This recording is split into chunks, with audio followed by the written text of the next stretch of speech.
My name is Vetri J. Raman. That's my half full name. It's still a long name. For the last 2 days, I felt that I've come from a different planet. You know, because every time I meet people or whomever I met the last 2 days, they said, "What? You've come all the way from Germany here?" And then I would say it was worth it, even if it is from another planet. So it was, I mean, the stories, what I've been going through the last 2 days has been, I've never heard something like this. And it's my first time experience. So really thank you for all this experience, what I'm getting. Yeah, so my talk is not about my childhood, or my childhood starts in 2019. Okay, it's a story which I would like to start from the mid of 2019, and I'll be continuing Jonathan's talk on leadership. So the scope is on leadership. It was the mid of 2019, pre-COVID. I happened to attend a conference, a global conference in the US, somewhere near Chicago, and 3,500 people. It was a conference on organizational transformation. And it was the lunch break, and then I was sitting next to a gentleman called Mike, and we were talking, we introduced ourselves, and we were talking about the transformation, what's going on in our organization. And it's very common, you normally jump into the problems.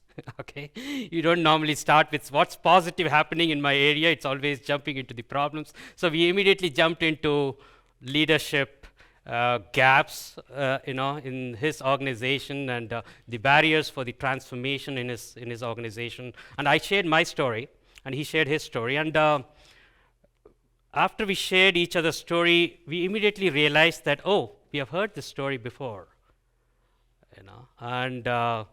and then we realized that we both had met in the same conference 5 years back. That was in 2013-14, and we had shared the same story. Okay, and it was funny, but it was seriously funny. Okay, and then we continued that discussion, and then we said, okay, I asked him what has changed the last 5-6 years. And then he said, well, nothing has changed. Everything has remained the same, and it has, in fact, gone worse. And this same case in with my experience. And then we made fun of this, and then we went back. I mean, I went back to Germany, and then I reflected on this. I said, okay, see, wait a minute. I mean, I was just reflecting on this incident, what happened, and I realized that with each year, each organization investing so much of money in their HR development programs, like leadership development programs, and so many consultants growing every year, right? External consultants, coaches, you name it, leadership gurus, every year. I said, there's something fundamentally wrong going on. And as I was going through this phase, parallelly, I was going through a personal spiritual transformation. Okay, I was meeting a lot of spiritual gurus deep down in the jungles in India. Okay, people who have very happy, don't have nothing. Okay, or they are happy because they don't have nothing. Yeah, and I met my personal spiritual guru, and then a lot of people in different walks of life, and talking about spirituality and stuff like that. And that was a point where I realized that, okay, there is so much of things in the spiritual world which can be the solution for most of the current problems we have in the modern world, of leadership. And so this insight triggered me or motivated me to write my first book. It's actually called Spiritual Leadership, and where I came up with a model called Spiritual Leadership Model, which is typically in an organization, people who are used to a manufacturing organization. A model is normally shaped in the form of a house, right? There's a foundation, there are pillars, there's a roof, and I came up with 11 elements in that model. And what I tried to do was drill down deeper into each of these elements and get those spiritual stories out there, and also the experience what I went through in my 8 organizations. Okay, and so I'm going to take you through 2 of those elements. We don't have time for going through all the 11, but I'll take you through, and the most important, I'll take you through the foundation and the roof. Okay, and we'll build the pillars later on. So the foundation. So one of the key element which I defined under the foundation is a very common 3-letter word, which sounds very often very, very negative, and it's called ego. Okay, and let me tell you a story. This happened centuries back. There was a very highly educated, learned person who was actually crossing a river on a boat, and he wanted to pass some time, so he got into a conversation with the boatman, and who was uneducated and who was poor, and so he asked him. He mentioned him about one of the literatures, famous literatures, and he asked this boatman, "Have you read this?" And this boatman, being very humble, he said, "Sir, I haven't even heard this. Forget about reading this." And this guy got wild, and then he said, "Oh, you have wasted 25% of your life." Okay, and then he continued this thing, and he asked another literature, and the same answer came, and he said, "You have you have wasted 50% of your life." And then it went into 75, and it went into 100, and then he said, "Your life itself is a waste. Why are you living?" Okay, and as they were crossing the river, in the middle of the crossing, the boat got some leaks, and then water started coming into the boat, and then people started jumping out of the boat, and then this boatman asked this highly educated person, knowledgeable person, "Do you know how to swim?" And he said, "No, I don't know how to swim. All my life I have been gaining knowledge, spending all my time in gaining more knowledge and knowledge. I did not have any time to learn how to swim." And then he said, "Well, none of your learnings or knowledge is going to save you now, because you're going to drown." Okay, and so Buddhism defines ego as the I, me, my thinking. Okay, I did this. Listen to me. This is mine thinking.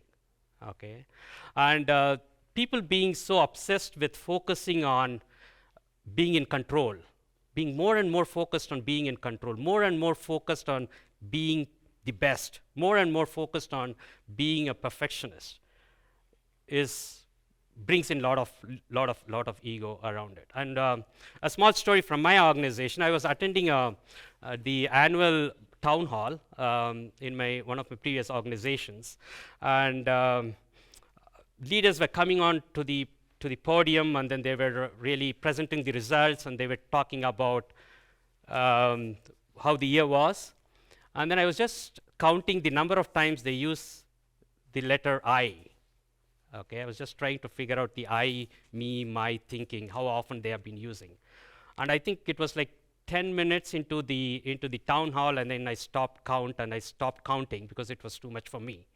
And they were talking about their strategy, my strategy, and listen to me, and this is what I did. And each and every leader coming onto the podium.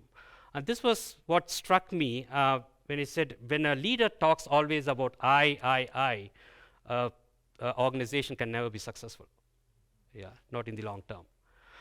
And so going on to the second element, let me take you to another element, and it's my favorite element, and it's called purpose. I think we have heard it a couple of times.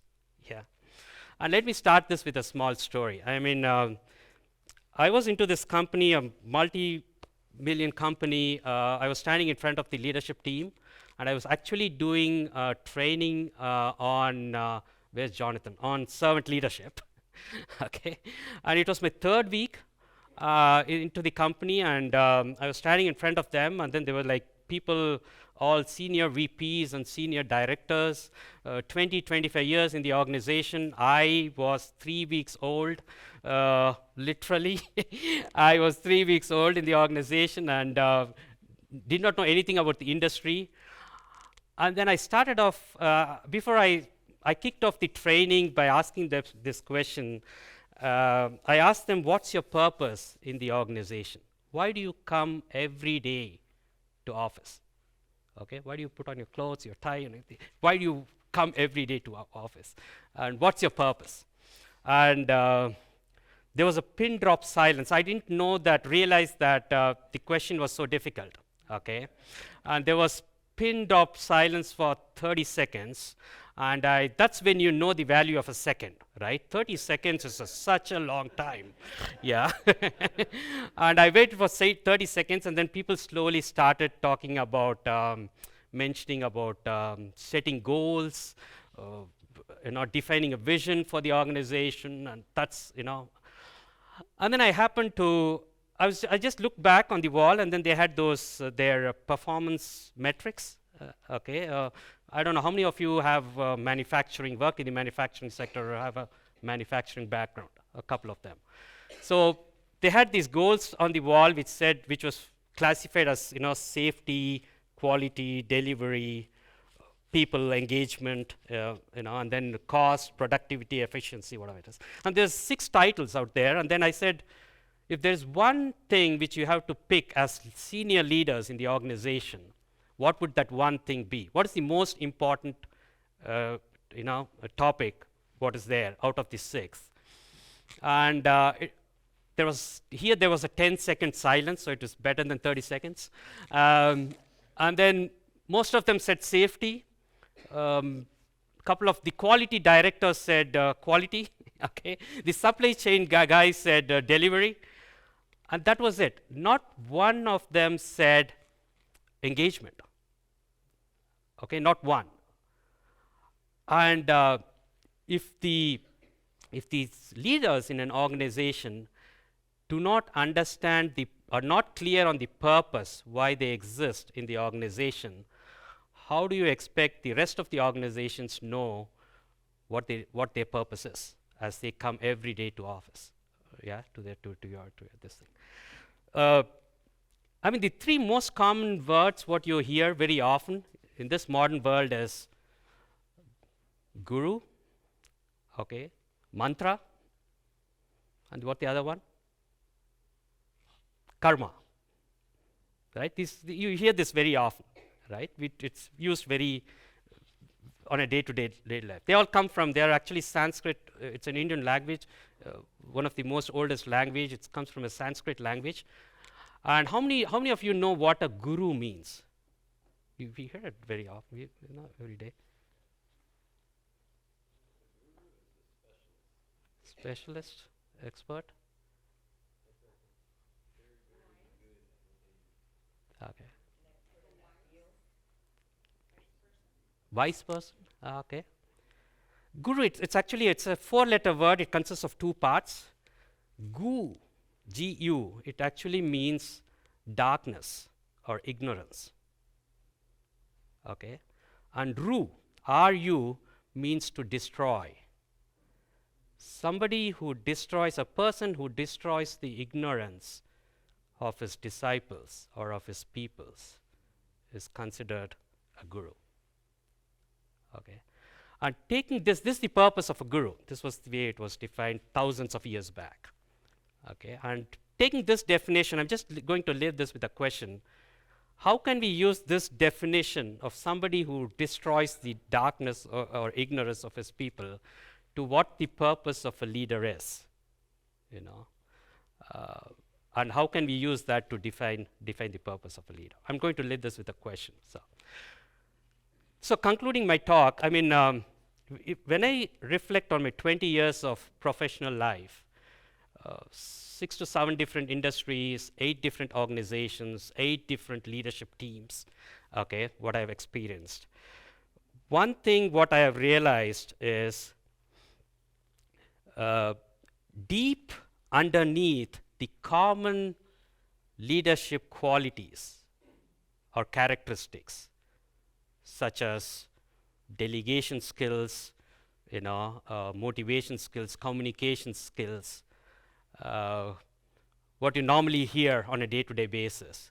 Deep within those characteristics lies a set of other characteristics which is hidden, okay, and which is critical, which I called as spiritual characteristics. You can give any name to it, yeah, which is really critical.